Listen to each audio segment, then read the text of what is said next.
Blokland here from bloknote.nl. Welcome to my YouTube channel. To make backgrounds I often use an old plastic card. You simply add a drip of paint to your page. You put the card on the paper and you have a pretty blotch. If there is some leftover paint on the card, you can use that as well. For example, like this. This is a process called mark making. Or just more stamping. You can go from up to the bottom of the page, but of course you can also go from left to right. You can do this in different colors, of course. For example, grey and red, gold, grey and red. You can go from left to right, from bottom to top, from top to bottom, just any way you want. I also love to add layers of color there.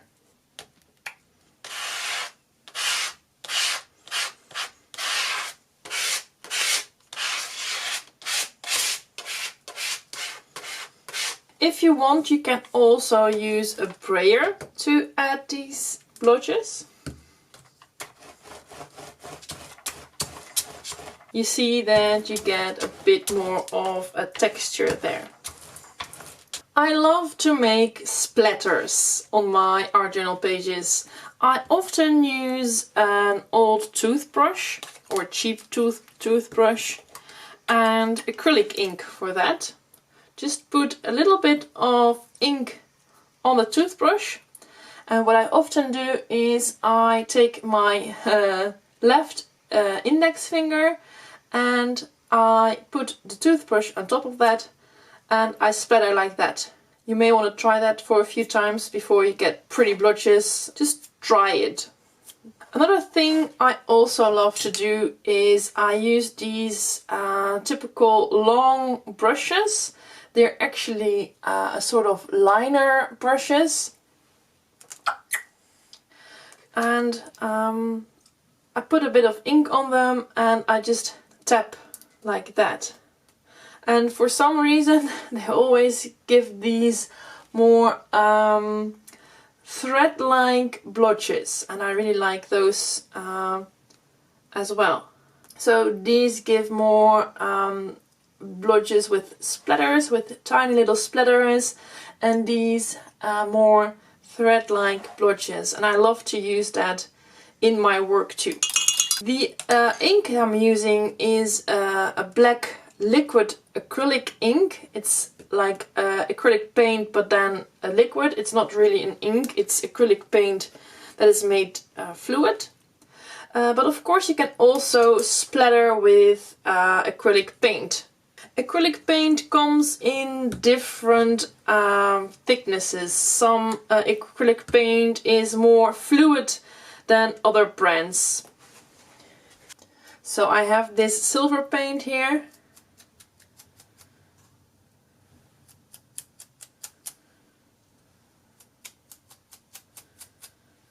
And you see that because this paint is a bit thicker, the blotches are different than from that liquid ink. When I create these splatters, I often use the colors that I'm already using on my page or something similar. So for example, create black blotches over the grey, and I used black here. Here are silver blotches, and then here is some gold blotches. So I always try to use the colors that I'm already using on my pages. I often play music when I'm art journaling, and I just play my music. I don't play particular music, I guess. I just play music that suits my mood at that moment. Music really helps me while I'm art journaling. Also to create a place where I'm just feeling happy and myself. Music that I really like. and then I often use the lyrics from the songs that I'm playing while I'm art journaling. I don't really look for lyrics that suit a drawing or a mood. I just write the first words that I hear that mean something to me at that very moment. For example, I was a fool for you is from a song. I was drawing this, I heard that song, and I used those words. I don't overthink that at all.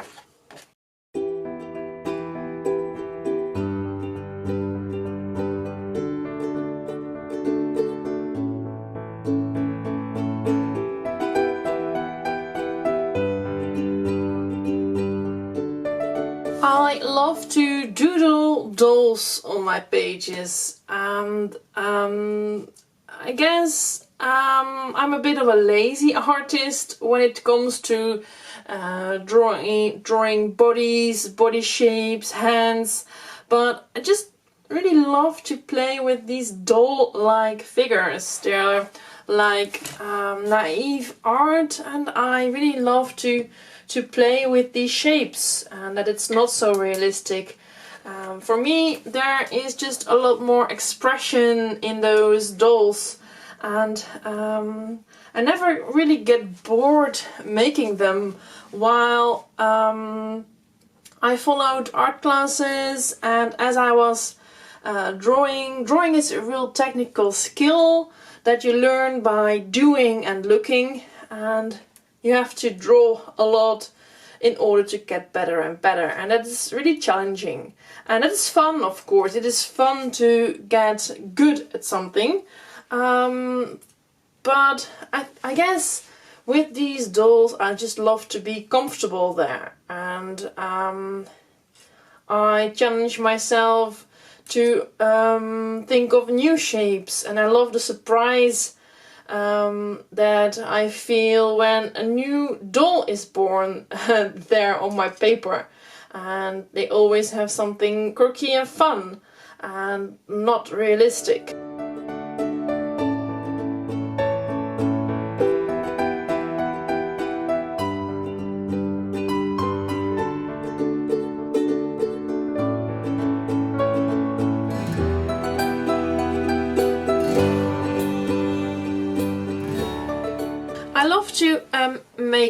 I love to add marks with a brush and some ink or paint. I use a brush with long hair here, and I make this type of stripes. Or I use it like this, where I just stamp a line like that. Or I use it, for example, like this. I will also talk a little bit more about this in the personal symbols topic, because I often use this mark making to draw this type of symbols as well. There are many ways to make marks, but I often use it like this. I also often use colored pencils for that mark making, and then I will do it more like this. See, for example, here you see these scratches here. That is also mark making, and then it would look more like this. I'm going to take a different color. I have a brown pencil here, and I don't really want to draw any lines, but I just want to make some marks in the background. It's just some scratchy marks to make the page a little bit more rough, and don't really overthink it. I just yeah, make some marks here and there. Personal symbols. I've talked about personal symbols in more of my art classes, and for me those are a few symbols that are on a lot of my art journal pages. You will see them here and there, not always, but you can discover them a lot in my work. For example, this plus sign, this number 5, the X's, those tiny X's here, there. You will also often see these circles with a stripe in it, pluses, X's. There are a few also that I use a little less often, for example the triangle. Here, these triangles. Stars, number 5, X. So I have these tiny little symbols that are very meaningful to me. I'm not going to tell you what they mean to me because it is really personal, and that is also why they are called personal symbols. For example, if you this is an example. For example, if you are a widow and you grieve about the loss of your husband each and every day, it is a pain that is always there. Even if you're happy on holidays, on birthdays, on happy parties, on happy days, the grief will always be there. And that is something that you can't express any longer. You can't draw about it any longer. You can't tell people. You can't write. You can't write, "Dear husband, I miss you," on each and every page, because at one point you simply can't anymore. But the pain will stay there. And if you find a symbol for that, something that is really meaningful and that you can create from a place of love, then you have always a way to express something that big without words. For me, it is so small but so helpful when I art journal. And let's say that that symbol, I'm just giving you an example, let's say that he was the center of your universe, and you design this symbol that is just a tiny little circle with a dot in it. Something that's small, and you can add that to your pages as you are just going through that pain another time.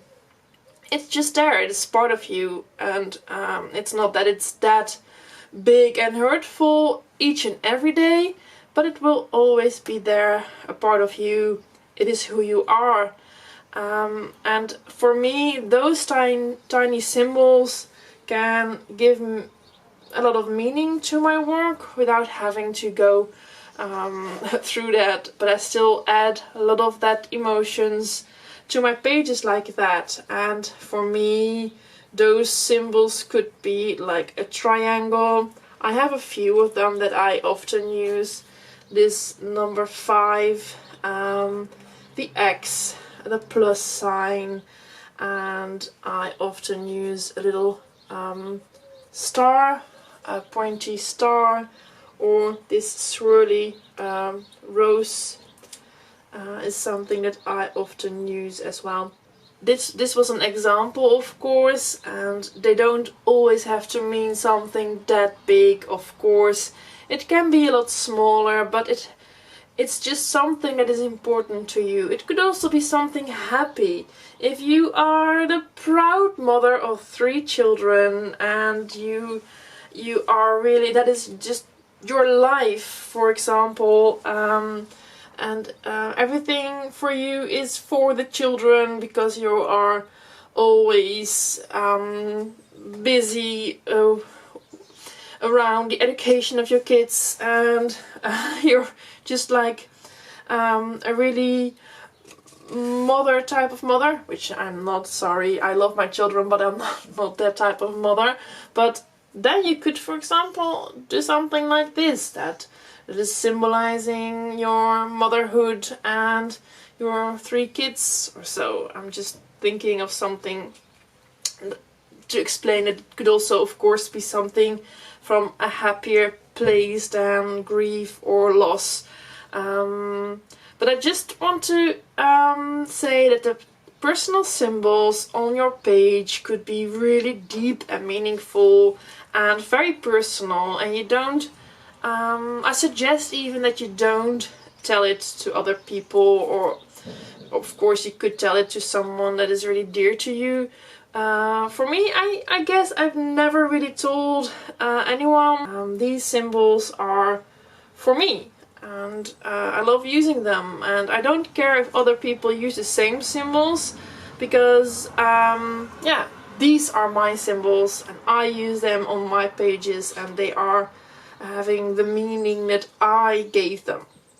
So I hope that is inspiring for you to think of symbols for yourself that you could use in your art journal pages that are really meaningful to you and give extra meaning, and yeah, also give you tools to express something that isn't that you can't express with words or pictures or color. At the moment I'm working a lot with text, so I love to add more text than only like a title. I've been working a lot with parts of lyrics, and for me that also shows the busyness in my head. So it's almost not about the text anymore, but also as a visual effect of that chaotic mind that doesn't stop thinking, but also the sound of music around me, and the words that fill my room and go in my head, and I love that as a visual effect in my art journals as well. So for me that is also expressing my busy mind and how it feels to be me. And every time when I see those pages filled with words, it really feels like me, like being me, and I see myself in those pages.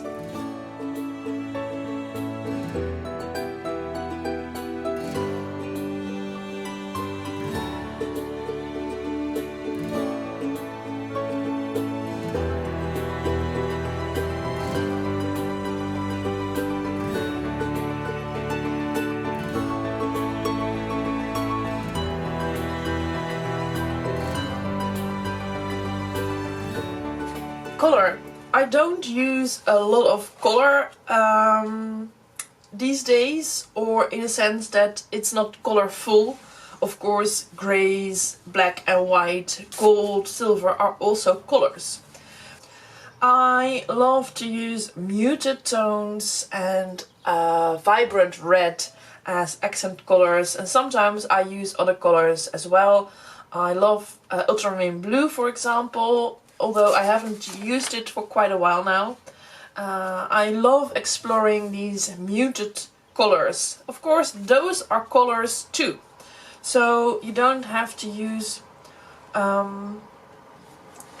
colorful colors to play in your art journal. You can also work in black and white, or yeah, play with that. I love black and white, but I often tend to use them with muted tones, or for example an interesting color like silver or gold.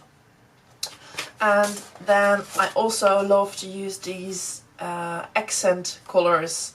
For me, vibrant red is a very powerful color. Red is a color that is often used as a warning color, but also the color of love. It is a powerful color. It draws the attention, and yeah, for me it's just a really strong color that I really love using. And I also love red and black a lot. So yeah, I use that a lot in my art journal. But yeah, for me red is really a color that means something to me. So You don't have to necessarily always draw a couple of colors from your art supplies and then use a certain color combination that is pretty. You could also choose to not use a lot of color and then change your favorite accent color a bit. For example, if you really love pink, you could always use that pink and then try to change the other colors. I use a lot of cadmium red deep. That is one of my favorite colors, and I use it to draw attention to things, to decorate my page, and to add details.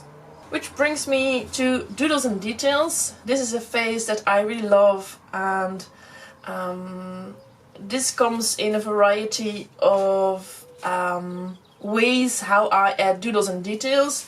Sometimes I add a layer of clear gesso. Sometimes I add a layer of clear gesso. Clear gesso is like a base coat. Gesso is white, but the clear gesso is a transparent base coat, and I often put it on top of my work so that I can add details with colored pencils. And then you get this grainy texture on your page, and I love adding details like that in my pages. I don't always do that. Doodles and details can come in many ways. The personal symbols are of course a sort of doodles already as well. But the detailing is like a phase where I allow all the layers to really melt together by adding small details that I pay a lot more attention to.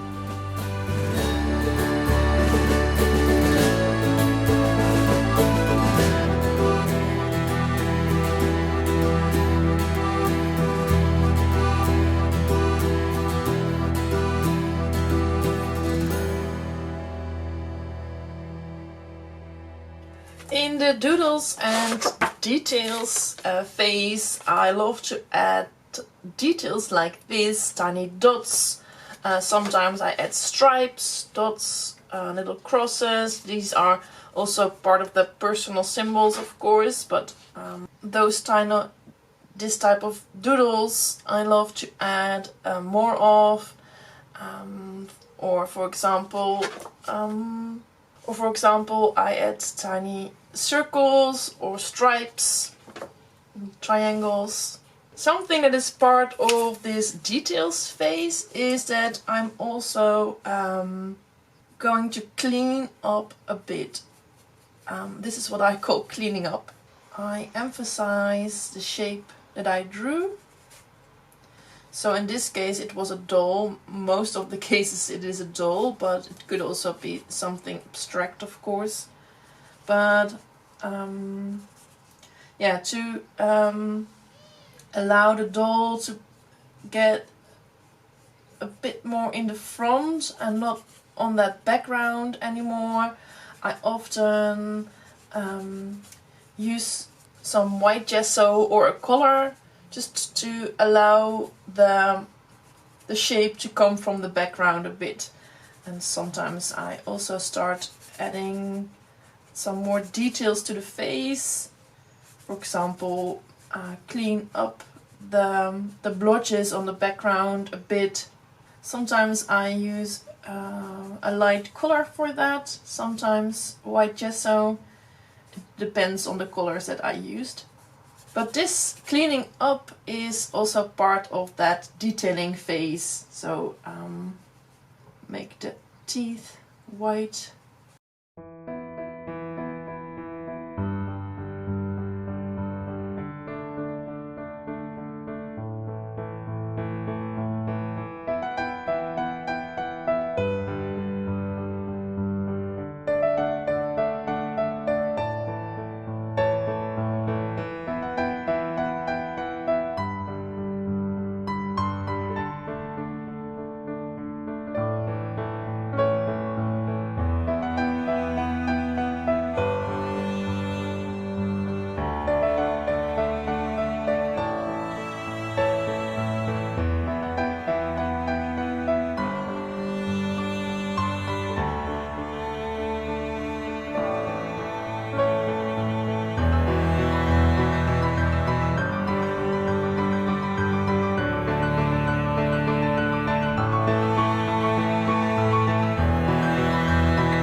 that's it. Thank you so much for watching this video. You rock!